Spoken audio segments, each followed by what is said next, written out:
అతిథి రాత్రిపూట డిన్నర్ చేస్తున్న టైంలో తినకుండా ఆలోచిస్తూ ఉండగా అక్కడే టేబుల్ పైన కూర్చున్న రవి, యామిని, నందు అతిథిని చూస్తూ ఉంటారు. యామిని, ఏంటి అతిథి తినకుండా ఏం ఆలోచిస్తున్నావు అని అడుగుతూ ఉంటుంది. అప్పుడు అతిథి ఆలోచనలో నుండి బయటపడి ఇలా అంటుంటుంది.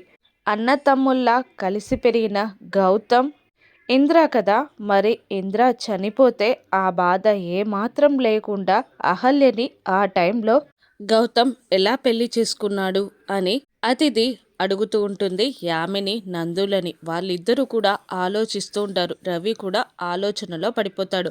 ఇంద్ర చావు బ్రతుకుల్లో అహల్య అహల్య కడుపులో బిడ్డ బాధ్యతని గౌతమ్కి అప్పగించాడని, గౌతమ్ అహల్యల పెళ్లి బంధం వెనుకల ఉన్న రహస్యాన్ని అతిథి కనిపెట్టగలదా? రాను నెప్సెస్లో చూద్దాం. Thank you for watching.